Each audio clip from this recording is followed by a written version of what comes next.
What is going on, guys? Wow, this is actually happening. I'm actually standing back in front of my camera with my lights set up, my laptop and my microphone, my table, my background.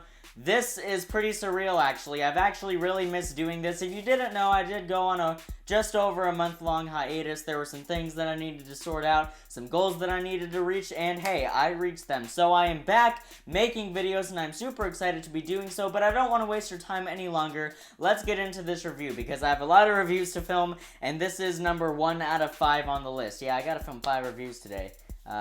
You think your life is hard? Well, I guess, kids are starving in Africa. But that's not the point. The point is that I'm going to be reviewing Christopher Nolan's new film, Tenet. You've heard of it. Everyone's heard of Tenet. It's like the movie of the year. Well, for some people, not so much. But it's a Christopher Nolan movie. Alright, whenever a new Christopher Nolan film comes out, everyone knows about it. Everyone's heard about it. It's a Christopher Nolan film. It's only natural. And obviously, because of that, this was like one of my most anticipated films of the year. Christopher Nolan is one of my favorite directors. I got the Dark Knight trilogy right there, but he's also done Insomnia and Memento and Inception. Like, this guy is like one of the best directors of all time. For me, he's up there with like Spielberg, Kubrick, Tarantino, Scorsese. He's definitely one of the greats for me. So as I said, I was really excited for this movie, but I was actually hearing some pretty negative press about it before going into it. Some of my favorite YouTubers didn't really like the movie that much. In fact, one of them, genuinely downright just didn't like the movie at all.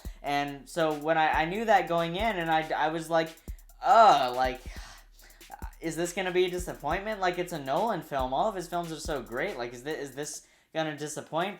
I gotta be completely honest with you. I don't understand any of the criticisms, because, like I said, I saw this film the other night, and after thinking about it for, the past 2 days, I love this movie. I, without a doubt, unabashedly adore Tenet. This is one of the best films of the year. Alright, I'm not going to spend too much time summarizing. I'm just going to get into everything I loved about this movie. The performances in this film are incredible. No one in this film is gonna get nominated, because, the Academy just doesn't surprise me anymore, but I don't really care about the Oscars anymore, so there is that. John David Washington plays the lead here, and he plays him very well, and Robert Pattinson plays the co-lead / other main character, and basically, these two people are on this mission together.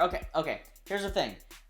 You may have noticed that I skipped a part of my review that I normally do before technically reviewing, and that is giving you a plot synopsis. So maybe I should do that. Let me tell you what Tenet is about. Tenet is about...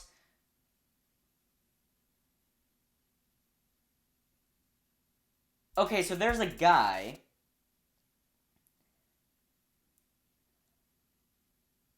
And he's a guy. And time can reverse, but go forward, at the same... Just pull up the IMDb. So yeah, the performances in this film are amazing. I was hearing a lot of criticism that this movie just wasn't emotionally resonant at all, that you didn't care about the characters, that you weren't, you didn't know anything about them, so there was no reason for you to care about them. You didn't know anything about their pasts. Let me tell you something. I have a very strong dispute for that statement. People who watch this movie and say that you don't care about them because you don't know anything about their past. Did you watch the movie? The way this movie deals with time, you're seeing their past and their future and their present all happening all happening at the same time in the same location. It's a very, very, unconventional way to do it. It's not something you've seen really ever, actually. You've never seen someone's past, present, and future all play out in the same scene at the same time in the same location. But that's how this movie does it. And for me, I'm just completely on board with originality. I love when a movie has an original idea, and I love it even more when it executes it well. And this film most certainly did. Like I was saying, people weren't saying that it wasn't emotionally resonant, but this movie actually almost made me it tugs at your heartstrings, actually. At least for me it did. Pretty hard in a couple scenes. There's a scene toward the end. There's an end monologue that really just kind of hit me. I was like, oh, that is really, really powerful. And without spoilers, it actually sets up a sequel that I really want to see. Nolan isn't normally one to make sequels. In fact, he never has in the past except with the Dark Knight films. But I am all on board for like a sequel to Tenet because, wow, that ending, it pumps me up and it really hit me hard.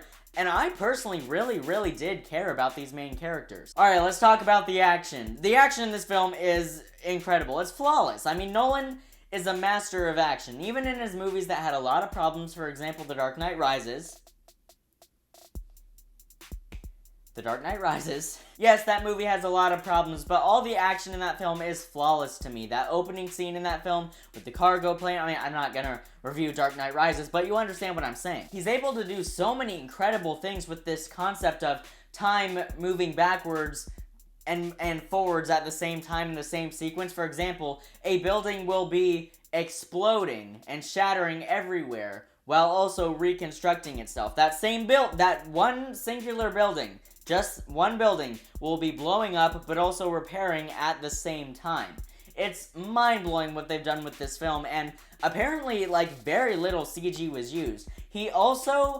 Nolan actually purchased a 747 plane and actually crashed it.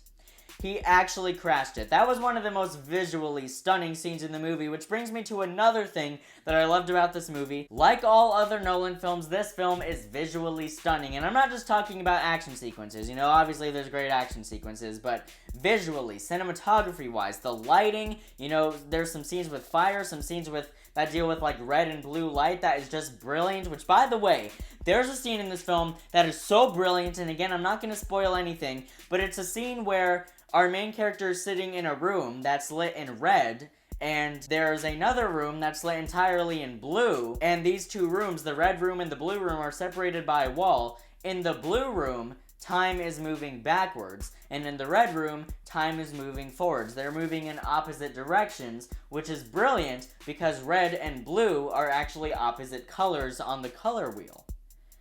That just...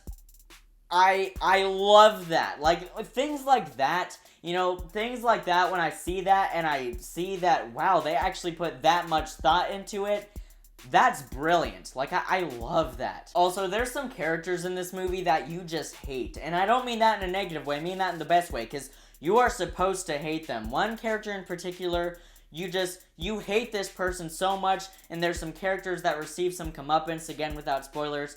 It's just so emotionally satisfying. And, like, the final shot, it's so simple. There's nothing too visually extravagant going on about the final shot.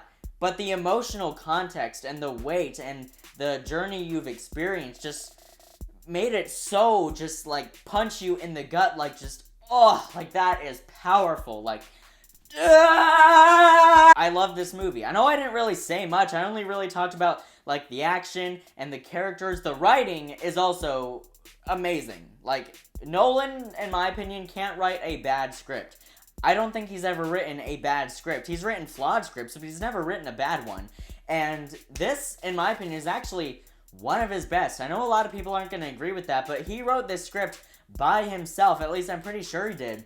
And being able to do that and have a concept like this with time and then being able to wrap it up so satisfyingly without any, like, major plot holes. Like, I really did think about it. I don't think there's any, like, major plot holes with this movie. The fact that he was able to do that, it's unfathomable to someone like me. Like, someone like me who is a filmmaker and who does write scripts. The thought of writing a script with this concept and then being able to wrap it all up so perfectly, like, I can't fathom it. So yeah, I loved this movie. I don't get why it's getting so much criticism. It had like 70-something% on Rotten Tomatoes. Come on. Yeah, I mean, you're free to have your opinion, but for me, I adored this movie. I absolutely loved it. In regards to issues, I don't know. I mean, maybe there's a couple... Maybe there were a couple parts where I was kind of like, it could move a little bit faster. Maybe. I mean, I don't know. Like, I guess there were, yeah, okay. I guess there were a couple parts where it could have been a little better paced, but other than that, I loved this movie. And yeah. I mean, there's not really much else to say about it. It is a very hard movie to review. It's pretty daunting. It's a pretty daunting task to think of. Like, stepping in front of this camera when I hit record, I was like, go see this film, keeping in mind it's not much better on the second watch, but you'll probably love it even more on the second watch, because I loved it on the first watch already, so I know when I go and see it a second time, the fact that I'm gonna love it more, like, I can't wait to see it a second time. So that was my review for Tenet, and after seeing it, I do feel extremely comfortable giving the film an A. So guys, what did you think of Tenet? Did you love it? Did you hate it? Are you somewhere in between? Definitely let me know down in the comments. Also, look forward to reviews of Love and Monsters, Cobra Kai Seasons 1 and 2, Mulan 2020, and Lost Season 3. Wow, I have a lot of stuff to film. Thanks so much as always for watching, guys. It really does mean a lot. I'm so glad to be back. I'll see you in the next video, and until then, keep writing, keep shooting, and keep editing.